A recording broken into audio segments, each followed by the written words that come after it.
इन्होंने अपनी कंपनी का तारुफ करा दिया जो हमेशा कराते हैं। और ये ह्यूमिक एसिड है, एवार्ड मतलब ह्यूमिक एसिड है, ये हम भी इस्तेमाल करते रहें। और ये खाद है। तो ये अपनी जगह पे अब शुरू करते हैं कि हमारी ज़मीनें आप देख रहे हैं कि मिली जुली ज़मीनें हैं, कोई खेत अच्छा है कोई ख़राब है।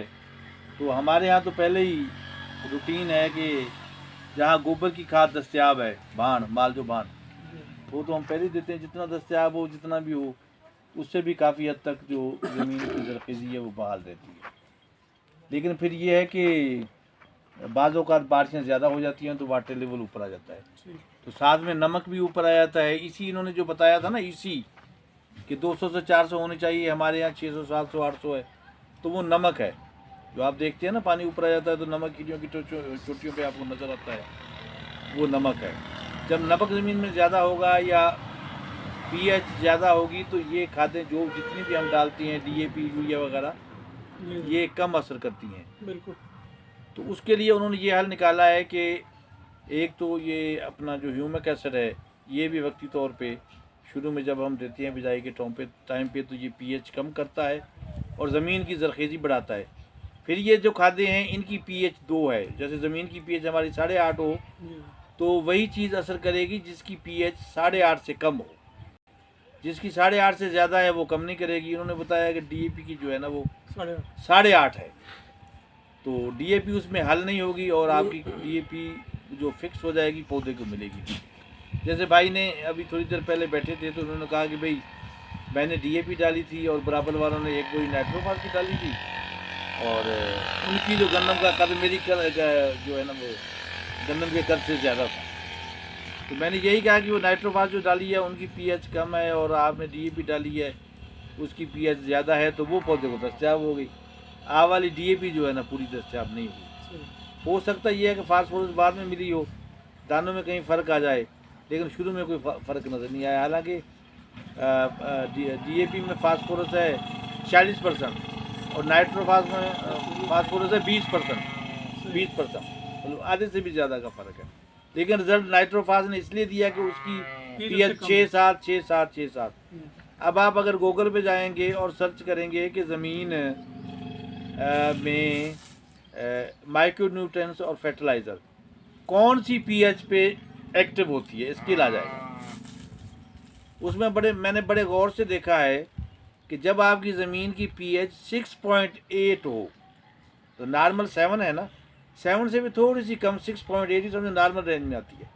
6.8 होगी तो नाइट्रोजन, फास्फोरस, जिंक, बोरान, सारी जो फौलाद जो भी है या ज़मीन में जो भी चीज़ें हैं 17 जो उज्जा है उनकी एक्टिविटी सबसे ज़्यादा बेहतर हो 6.8।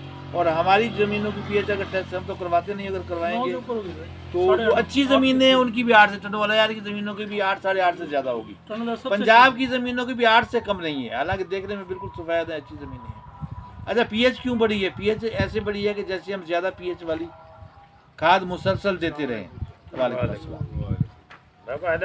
मुसलसल देते रहें, ठीक है ना। और हमने ये गोबर वगैरह देना कम कर दी है। आज भी अगर हम अपनी ज़मीनों में गोबर डालेंगे तो हमारी ज़मीन की ज़रख़ेज़ी बढ़ेगी और पीएच भी कम होगी। फिर हम ये कीमियाई खाद थोड़ी भी डालेंगे तो ज़्यादा फ़ायदा होगा। मैं तो कहता हूँ कि जिसने ये कीमियाई खाद ईजाद की है उसने ये नहीं सोचा होगा कि इसके आसरे में लोग जो है ना वो गोबर और नामियाती मादा देना छोड़ देंगे। अच्छा, हमें तो ये ठीक है, बाज़ार जाओ, पहले खाद सस्ती होती थी, 1 बोरी यूरिया से हम शुरू हुए थे, अब 4 से 5 बोरी यूरिया डालते हैं। अच्छा, डीएपी का पहले तसव्वुर नहीं था, बाद में नाइट्रोफॉस आई, फिर डीएपी भी आ गई। 77 या 78 से डीएपी भी मार्केट में मौजूद है, तो हम डाल रहे हैं।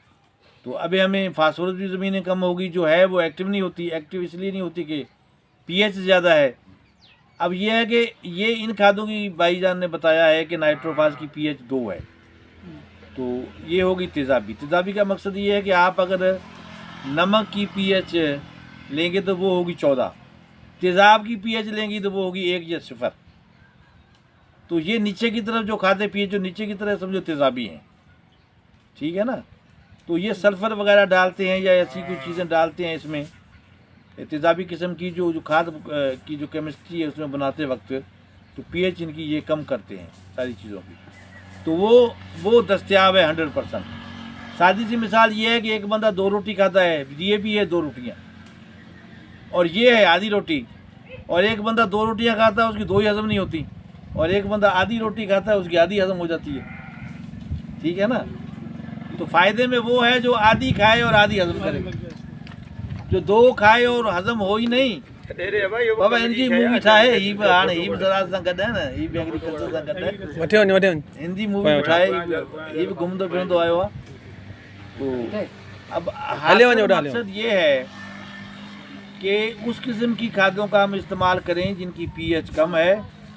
दूसरा ये है कि खाद जो है वो बिजाई के टाइम अगर हम ज़्यादा नहीं दे सकते, थोड़ी भी दे, बिजाई के टाइम लाजमी है, क्योंकि हमारा इलाका जो है कम पानी वाला है। अब फास्फोरस जो हम शुरू में देंगे तो उसकी पौधे की जड़ नीचे चली जाएगी, कल को अगर उसमें पानी में उस पानी की सोख आएगी तो जड़ जैसे नीचे होगी तो नीचे से कहीं ना कहीं से नमी और खुराक ले आएगी। अगर उसकी जड़ ही नीचे होगी तो ऊपर वाली ज़मीन जल्दी खुश्क हो जाती है, तो वो पौधा जो है ना फिर खड़ा हो जाएगा, सोख ज़्यादा करेगा और फिर आपकी पैदावार अच्छी नहीं आएगी। जैसे ये मलिक मोहम्मद माछी ये बैठे हुए हैं, सोलंकी साहब ये हारी हैं, तो ये 2 साल से 50 मन से ज़्यादा ले रहे हैं ना पैदावार। अब ये क्या करते हैं कि शुरू से फास्फोरस और नाइट्रोजन को ये बराबर देते हैं 3-4 किस्तों में, और जब पौधा होता है तकरीबन 3 महीने का फिर ये उसकी ज़रूरत भी बढ़ जाती है, फिर नाइट्रोजन का जो है वो ये इस्तेमाल बढ़ाते हैं। तो माशाल्लाह उस साल 2021 में 2020 में जब लोगों की 18-20 मन एवरेज आई थी तो इन्होंने उस वक्त भी 50 मन और 22-23 किलो ली थी। तो इन्होंने फास्फोरस शुरू में दी और फिर मुसलसल उनको ज़मीन की ज़रूरत के हिसाब से ये देते रहे, और फिर इन्होंने ये कहा कि हम अगर यूरिया कम देंगे और फास्फोरस और यूरिया मुतवाज़न देंगे, तो इन्होंने पिछले साल जो है, इस साल ये सीज़न गुजरा, ये नहीं जो पिछला 2020 का सीज़न था, तो उसमें इन्होंने जो है वो कहते हैं कि 0 स्प्रे हुई। ठीक है ना। हम तो कहते हैं कि नाइट्रोजन जितनी आप ज़्यादा देते हो उतने पैसों में आप फास्फोरस समझो, ये काली खाद और फिर आप पोटाश ये दें, या अगर आपने देनी है तो उनका जो है वो तनासब, जैसे वो कहते हैं कि 1 बोरी DAP दो तो 1 बोरी पोटाश दो, और साथ में फिर 2 बोरी आप यूरिया दे सकते हो। अगर आपने 4 बोरियाँ यूरिया देनी है तो फिर 2 बोरी DAP दें तो फिर 4 बोरी, इस तरह से बनता है। फिर पौधे में जो है ना क़ुव्वत मुदाफ़त भी बढ़ती है, क़ुव्वत मुदाफ़त बढ़ती है, कीड़ों का हमला कम होता है, उसमें वायरस नहीं आता, उसकी रूट्स जड़ें जो है नीचे जाती हैं, दूर से खुराक लेके आती हैं। एक बंदे का 1 हाथ है तो उसको आधी खुराक मिलेगी, एक बंदे के 2 हाथ है तो उसको दुगनी खुराक मिलेगी 1 हाथ वाले से। तो यही है, बस मेरा भी कहना यही है कि आप एक तो ज़मीन अच्छी तैयार करें और हो सके तो उसमें गोबर डालें, और अगर वैसे गोबर डालना मुश्किल है तो फिर आप किस्तों में डाल दें, पानी में हल करके मैंने एक कुआं बनाया हुआ है इधर, उसमें गोबर डालते हैं, गुड़ डालते हैं, कुछ खमीरा डालते हैं, दही डालते हैं, और कुछ बैक्टीरिया मिलते भी हैं वो भी आप डाल सकते हैं। तो EM मिलती है, EM टेक्नोलॉजी है, वो आपको मार्केट में डब्बी मिल जाती है कोई 150-200 रुपये की, वो आप उसमें डालेंगे तो बैक्टीरिया पैदा होंगे। असल में बैक्टीरिया ऐसी चीज़ है जो हमारी ज़मीनों को ज़िंदा रखती है। जिस दिन हमारी ज़मीनों के बैक्टीरिया मर गया तो समझो हमारी ज़मीनें डेड मुर्दा हो जाएंगी। और जो हम नाइट्रोजन देते हैं यूरिया, ये उन बैक्टीरिया की खुराक है। हम देते हैं नाइट्रोजन ज़मीन में तो बैक्टीरिया की खुराक वो खाते हैं, खुराक उनको मिलती है तो ज़्यादा एक्टिव होते हैं। तो वैसे ही हम अगर बैक्टीरिया ज़्यादा पैदा करेंगे ज़मीन में तो फिर वो ज़मीन में से लेंगे खुराक और खुद ही जो है ना वो करते रहेंगे। तो ये मोटी मोटी बातें हैं, और कंपनी माशाल्लाह ये बड़ी अच्छी है, इनकी प्रोडक्ट बड़े अच्छे हैं थ्रिप्स के लिए, गुलाबी सुंडी के लिए, और वो भी हैं माइक्रो न्यूट्रंस बड़े अच्छे हैं इनके पास, जिंक भी है, बोरान भी है, ह्यूमिक एसिड भी है, मैंने खुद भी इस्तेमाल किया है। ये भी खाद है, आप 10 किलो देंगे तो ये कहते हैं कि DAP 1 बोरी DAP जितना है आपको रिजल्ट देगी। इन्होंने ट्रायल में भी आजमाया है। इनके पास मिर्च का जो सीड है SK2 भी है, SK2 गोल्ड भी है, मैं 2 साल से लगा रहा हूँ, आज भी मैं लेके आया हूँ, मेरी गाड़ी में पड़ा है। तो माशाल्लाह वो उसका रिज़ल्ट भी बड़ा अच्छा है। आगे तो अल्लाह ताला के हाथ में है, मौसम के हाथ में है। तो आपको कोशिश ये करनी है कि जो है फसल उसको खुराक पूरी देनी है, टाइम पे देनी है, ज़मीन को अच्छा तैयार करना है, अच्छे बीज लगाने हैं, फिर उसको देखते रहना है। कोई उसमें कीड़ा वगैरह है तो टाइम पे आपने जो है ना उस पर कोई स्प्रे वगैरह जो भी है वो करना है। दूसरी एक और मैं बात कर दूँ ये कपास के हवाले से, ये कपास अगर आप लगा दें तो उसमें तो 1 2 3 मुट्ठे जो है ना वो आप बाजरे की छटा कर दें ज़मीन में, उसके बाद खेती निकालें। बाजरे जब होती है ज़मीन में तो उस वक्त जब बाजरे का दाने बनने का टाइम होता है उस वक्त ही आपकी कपास में फ्रूट आने का टाइम होता है, टिंडे बनने का टाइम होता है। अब उसका ये फ़ायदा है कि जब बाजरे में एक तो देखो ना एक किस्म की आपकी खैरात सदका हो गया, जानवर खाएंगे तो वो आपको दुआ देंगे। दूसरा ये है कि वो बाजरे के छिट्टे की वजह से उस फसल में परिंदे आएंगे तो दाना तो चुगेंगे, दाना चुगने के बाद वो आपकी बैठेंगे कपास के पौधों के ऊपर, तो वहाँ जो जितने भी कीड़े होंगे ना नुकसानदेह वो भी खाते जाएंगे। तो एक कुदरती अमल है। तो जब परिंदे ज़्यादा होते थे और उस वक्त तो स्प्रे की इसलिए जरूरत नहीं पड़ती थी कि वो कुदरती कंट्रोल है, परिंदे वो खा जाते हैं। तो ये परिंदे कब से कब हमारी फसलों पे कब आना शुरू हुए, जब हमने फसलों पे जहर ज़्यादा स्प्रे करना शुरू किया।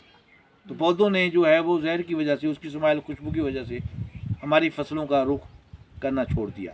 अब भी आप दरख्त भी ज़्यादा लगाएं उस पर भी परिंदे आएंगे। ये बाजरी वाला जो है तरीका ये आप इस्तेमाल करें।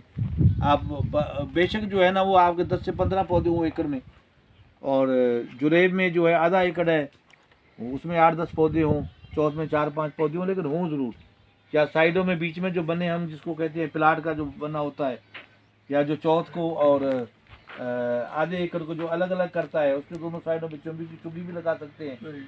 फसल को कोई नुकसान नहीं है, फ़ायदा है, बल्कि ये प्रैक्टिस भी कर सकते हैं। और दूसरा यूरिया का इस्तेमाल उतना ही करें, नाइट्रोजन का जितना उसको पौधे को जरूरत है, काली खाद का और उसका अगर पोटाश की भी जरूरत है मिर्चों वगैरह में उसका भी इस्तेमाल करें।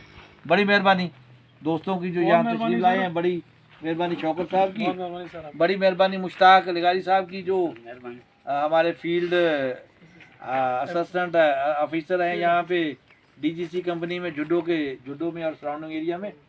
तो ये बहुत मेहनती हैं और अल्लाह ताला आपकी रोज़ी में बरकत दे। बड़ी बड़ी मेहरबानी। अल्लाह।